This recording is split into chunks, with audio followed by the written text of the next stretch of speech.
Hey there YouTube, Pez of Doom here, and we've got another speed game review for you today. That's right, one game, 5 minutes, whether you should buy it or not, or at least the good and the bad, and then you make the decision. So let's get right into it. Today we have The Darkest of Reviews. Darkest Dungeon is a game that trains you to be a sociopath. The whole premise of the game is that you are the descendant of someone who ruined your entire family through excesses, women, drugs, calling up elder gods, that kind of thing. And now that you're back home, you have to hire basically anyone you can get your hands on, be they rogue or grave robber or creepy armor with no face, to go back to your ancestral home where the evil's been residing for the last decade and clear it out. The majority of gameplay is a side-scrolling dungeon explorer with turn-based combat and risk-first reward choices in a lot of the items that you find along the way. You have to manage everything from sanity to food to light level, and oftentimes you'll have to make the choice of risking the lives of your companions to finishing the quest and getting the rewards. Everything from the art style to the music to the voice acting has a very Lovecraftian horror feeling to it. You are doomed. You are so screwed. So, getting back onto the resource management side of things. Starting with your home base, which is a run-down, I'm going to call it town. Honestly, it could be a ghost town. It could just be a really crappy set of buildings. There's a brothel, so, there you go. You have to manage the buildings around the town. The more you spend on upgrading them from artifacts that you gather in the dungeon ruins and other places, the more you can upgrade it, the less it costs to, do things like remove sanity from your people. There's also a graveyard, which will fill up a lot, because things like to kill you in this game. Did I mention that? They do. They murdered me a lot. Alright, so what's the good?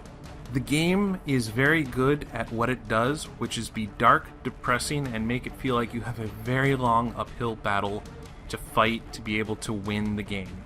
If you ever win this game, you will feel like it was a really big accomplishment, and you will feel good for having done it. There are times, though, that you will just want to punch your monitor because it feels so unfair and stacked on the side of the monsters. The dark, foreboding nature of the game, combined with the music and just what your characters say, the voices, I think I said this before, but it all plays into setting the mood, and it sets that mood so well. I do feel like it's a hopeless endeavor that I'm trying to do, and I question whether I'll ever be able to accomplish it, which, that's what they meant to do, then awesome. If you like that kind of feeling, like you are really working to win, then this game is great. It's also nice because it's turn-based, so you can take a break when you need to, get up, stretch, come back, and you'll still be at the same spot. If you're a parent, this is a great game to play because you can stop at any point in time when your kid wakes up from the nap or you have to go take them out or whatever. And a parent or a dog owner, I guess. So anyway, it allows you to stop whenever you need to get up and come back to it later. Alright, so what's bad about it? The game can feel like a grind. If you manage your characters wrong or your resources wrong, you might find yourself having to start over from scratch. I did, and it was really rough getting back up to where I was at. Having to reload and redo everything over again was horrific. They even warn you in the beginning, though, that this game is hard. And it's meant to be hard, and you will feel like you've really done something right when you finish it. This is not a game that you're going to beat in 3 or 4 days. This is a game where you are going to spend several weeks, maybe a month or two, playing it to ever be able to beat it. So, do we think it's worth the money put down for it? Hells yes.